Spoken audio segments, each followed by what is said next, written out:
but he still corrupted himself with Bathsheba. In the issue of in the time of war, sent her husband to the front, to the hottest part of the battle.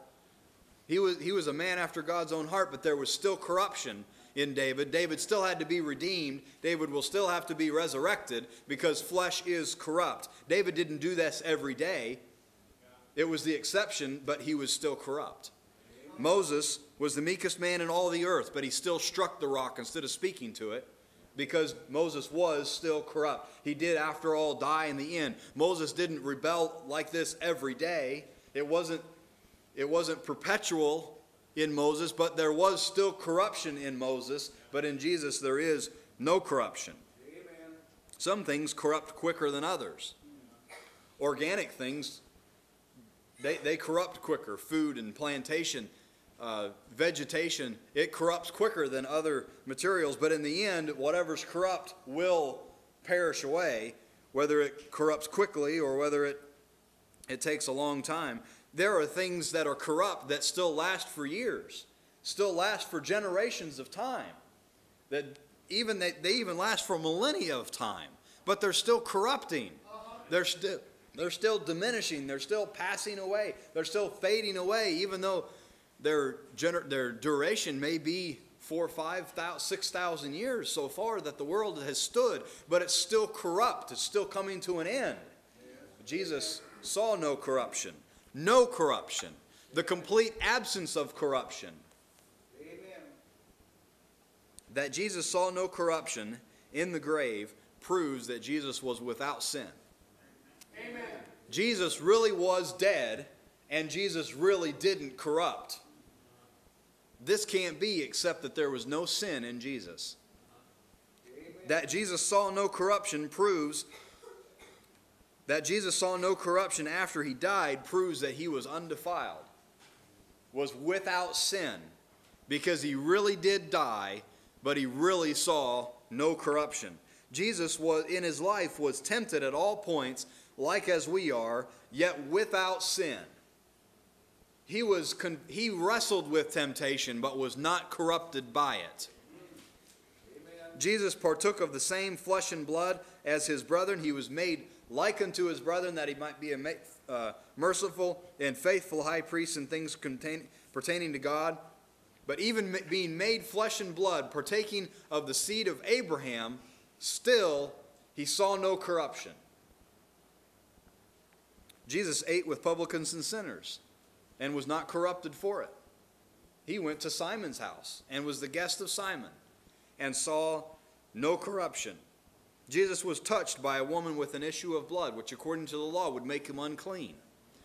But even being touched by this woman with the issue of blood, who had spent all her living and was no better for it, touched this one who saw no corruption, and he was not corrupted by the woman with the issue of blood. Amen. He saw no corruption in his life, therefore he saw no corruption in his death. He saw no corruption as he walked in Palestine, so he saw no corruption in the grave after he gave up his life. Through all of this, Jesus was still undefiled and separate from sinners. He talked with sinners. He taught sinners. He walked with sinners. He sat with sinners and ate with sinners, but he was still separate from sinners. Amen. He saw no corruption. Jesus was in agony and sweat great drops of blood in the garden, but still saw no corruption in his agony. Jesus was delivered into the hands of sinners. He was scourged. He was beaten. He was smitten, but he saw no corruption after being handed over to the hands of sinners. Isaiah says that his visage was so marred more than any man, and his form more than the sons of men. But after his visage was marred, he still saw no corruption. Amen. He bore our griefs and he carried our sorrows. Not symbolically, he really did. But after carrying our griefs and bearing our sorrows, he still saw no corruption. Jesus was wounded. He was bruised by God. The chastisement of our peace was upon him, but he still saw no corruption. He was oppressed and he was afflicted, yet he still saw no corruption.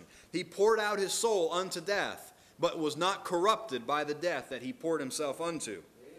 He even bare the sins of many, not symbolically, like the endless rams and endless goats and sheep and lambs that were offered and the birds that were offered under the law, this was symbolic. Jesus really did bear the sins of many, yet he was not corrupted by the very sins that he bore because he was innocent.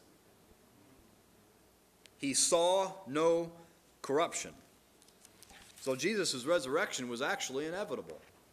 There was no way that Jesus could stay dead because he was not corrupted. Jesus' flesh was pierced both by the scourging, by the whips, and by the spear after he had yielded up his spirit on the cross, and the soldier thrust the spear into his side, and out came blood and water. He was pierced but was not corrupted. His body was torn and ripped, but it was not corrupted. It was still holy flesh. Jesus was justified in his saying that the prince of the world hath nothing in me, because he saw no corruption. It looked like that the devil had something in him. It looked like the devil had taken hold of him. But actually, because he saw no corruption, Jesus had yielded himself of his own will, and so he also took his life back by his own will.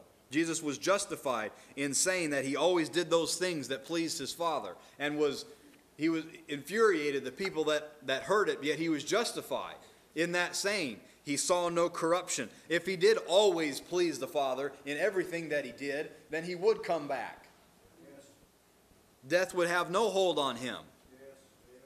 Behold, what manner of purity is this that can have the iniquity of us all laid upon him, and he not be corrupted by it?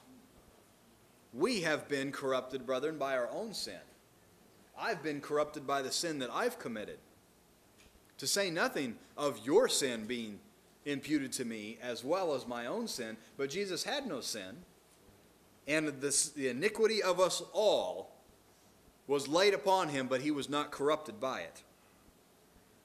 Jesus was that fit man who took the scapegoat to a land not inhabited and let it go, and then returned again to the camp, not defiled by the scapegoat. In fact, he was the goat and the fit man. In fact, he was the goat that died, and the goat that was let go. And he was the priest that killed the goat. And he was the fit man that took the goat. He saw no corruption in all of these things. Gabriel, the angel, appeared to Mary even before that she was joined to Joseph in marriage, and said, "You will bear a holy child." A holy child. And this child saw no corruption. Jesus had to be without spot in order to offer himself to God. He had to be a lamb without blemish in order to redeem mankind from our vain conversation passed down to us from our fathers. Jesus had to become obedient to death.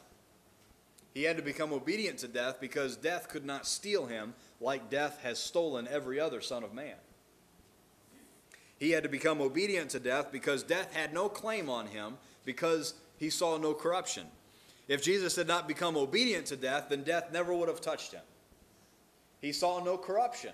Death had no claim on him like death has claim on me and has claim on you. Because death is the wage of sin, but he had committed no sin, so he had not earned the wages of sin, which is death. Death passed upon all sin because all men have sinned. But death did not pass upon Christ. Jesus had to become obedient to death. Jesus actually had to submit himself to death. Death did not take him.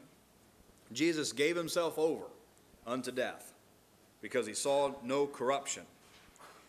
Jesus said it this way, "I lay my life down and I take it up again. No man takes it from me." It looked like men took his life.